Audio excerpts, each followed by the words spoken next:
Hi, my name is Bukhan Amaral.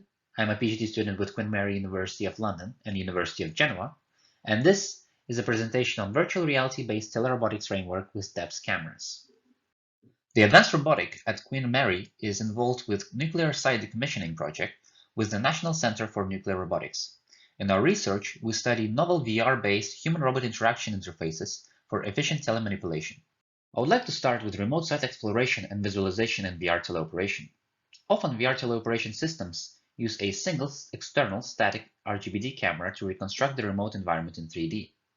Here we have an example of such system that runs a single Connect 2 camera 2 meters above the area of interest.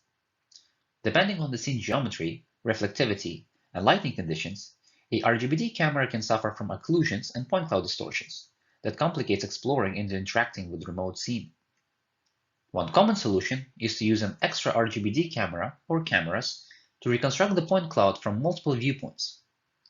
This comes at an increased communication cost, especially for environments that are not known a priori.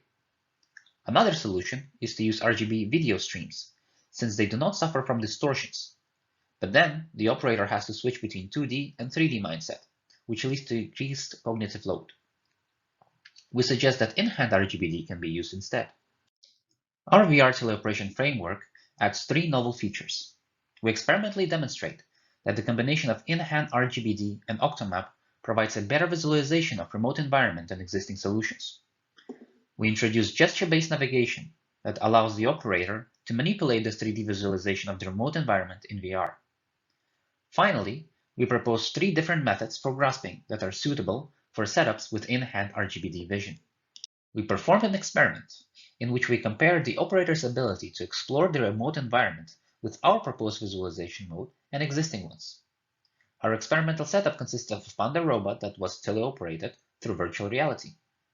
The area of interest that we have explored was reconstructed by either a top Connect 2 or in-hand Connect 2 RGBD cameras, or combination of those. The goal of the experiment was to investigate the effect of RGBD camera placement on the operator's ability to understand the remote environment. We recruited 10 participants and asked them to identify and localize random unique objects that were randomly placed in a grid. Each participant had 10-minute training with a training set of objects and then performed the test in each mode once. Each trial had 9 objects and each object appeared once per person. Participants had to explore the area of interest and report objects' shape, color, and location to the tester. The metrics were number of misidentified or missed objects, NASA task load index, completion time.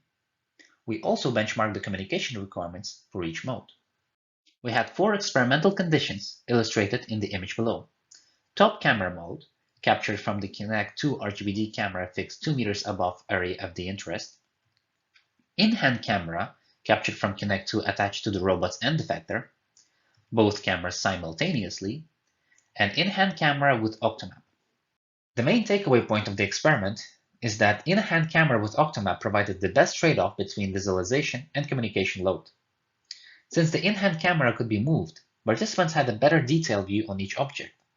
Meanwhile, Octomap compensated for the lack of overview in in-hand mode compared to top camera or dual camera modes.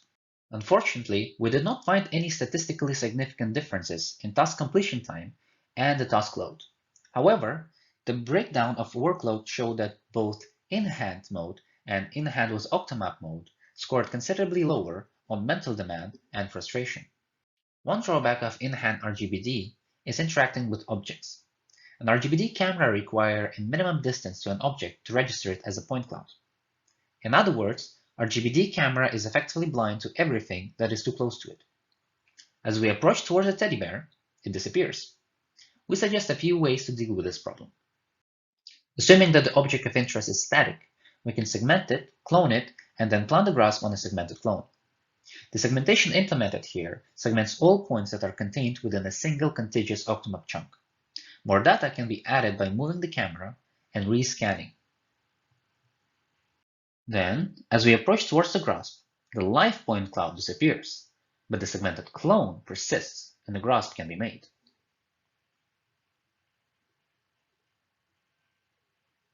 Next, we move from direct teleoperation to supervised teleoperation, where actions are first planned, then executed.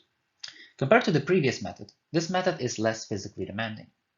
The operator sets a grasp pose and requests a grasp through Move It Motion Planner. If the trajectory preview is satisfactory, it can be executed. By itself, this mode is not very interesting, but it gets more interesting when combined with segmentation. In this final mode, the operator simply points at the object of interest and requests a grasp. The grasp is generated on the segmented point cloud with principal component analysis, and then is fed to move it. Biggest limitations of our framework are grasp generation in cluttered environment and post-grasp object manipulation. I also find it funny that we only thought of longer gripper fingers after implementing this method. This concludes our presentation. Thank you for watching.